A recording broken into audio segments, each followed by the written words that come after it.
ମୁଁ ଆଜି ସକାଳୁ ଉଠି ଦେଖିଲା ବେଳକୁ ମମି ଲାଗି ପଡ଼ିଛନ୍ତି ଜୋରସୋରରେ ଦୀପାବଳି ପାଇଁ ଖାଡ଼ି କିଣିବାରେ।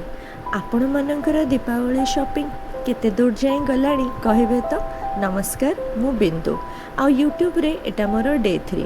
ପରିବା କାଟୁ କାଟୁ ନଉଥିଲି କୁନି ବାବୁଙ୍କୁ ବସେଇକି ତାଙ୍କ ଭାଇବା।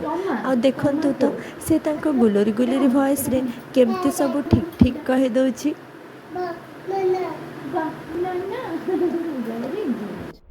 ଆଉ ଏପଟେ ମମି ଲାଗି ପଡ଼ିଥିଲେ ଗୋଟେ ବିଶେଷ ପ୍ରସ୍ତୁତିରେ।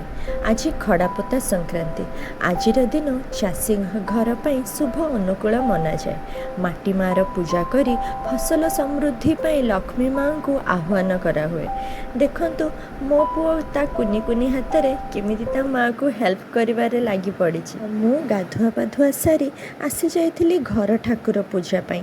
ଏଠି ମା ଲକ୍ଷ୍ମୀ ଠାକୁରାଣୀଙ୍କ ସହ ଅନ୍ୟାନ୍ୟ ଠାକୁର ବିଜୟମାନ ହେଇଛନ୍ତି। ଦି ଭାଇଙ୍କ ଭିତରୁ ମୋ ଦିଅର କାଲିଠୁ ହିଁ ଆସିଯାଇଥିଲେ, ଆଉ ବଡ଼ବାବୁ ଆସିବାର ଥିଲା ଆଜି। ମମିଙ୍କର ନିର୍ଦ୍ଦେଶ ଅନୁସାରେ ସେ ପୂଜାର ସବୁ ବିଧି ଗୋଟେ ପରେ ଗୋଟେ ସାରିଥିଲେ।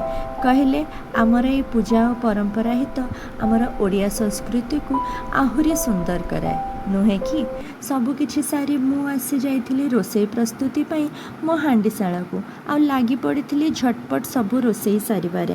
ବଡ଼ବାବୁ ଆସିଲେ ସବୁ ମିଶିକି ଖାଇବା ବୋଲି ଥିଲା ଅପେକ୍ଷା। ଏଇ ଭିତରେ ଆସିଯାଇଥିଲେ ବଡ଼ବାବୁ। ଓହୋ, ତାଙ୍କୁ ଦେଖିକି ମୋ ପୁଅର କି ଖୁସି! ସେ ତ ପୁରା ମ୍ୟାଗ୍ନେଟ୍ ହେଇକି ଲାଗିଯାଇଥିଲା ତାଙ୍କ ସହିତ। ବାପ ପୁଅଙ୍କର ମିଳନ ଦୃଶ୍ୟ ଥିଲା ନିଆରା। ଯଦି ଆପଣମାନଙ୍କୁ ଏ ଭିଡ଼ିଓଟି ଭଲ ଲାଗେ ତାହେଲେ ଲାଇକ୍, ସେୟାର, ସବସ୍କ୍ରାଇବ୍ ନିହାତି କରିବେ। ରହିଲି, ଜୟ ଜଗନ୍ନାଥ।